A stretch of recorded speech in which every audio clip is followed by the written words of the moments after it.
En 'n lekker, hartlike goeiemôre vir jou. Hoor gou hierso, julle ken ons vir Snotkop. Snotkop het 'n liedjie wat hy sê, raak vir my rustig. Ek wil hê jy moet vanmôre rustig raak. Traffiek gaan deurmekaar wees, mense gaan laat wees. Mamma, die goed wat jy so mooi gisterand reg gekry het, is alles vanmôre deurmekaar. Raak vir my rustig.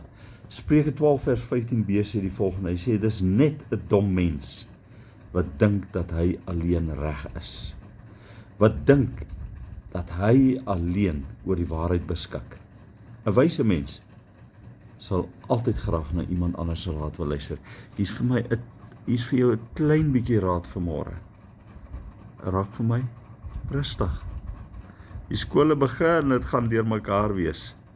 Sterkte vir al die leerlinge, al die mammas en jy wat in die traffiek beweeg. Here, baie dankie. Wat 'n heerlike voorreg is dit om party kinders vanmôre net te kan bless en te bid dat hulle 'n heerlike skooljaar sal hê.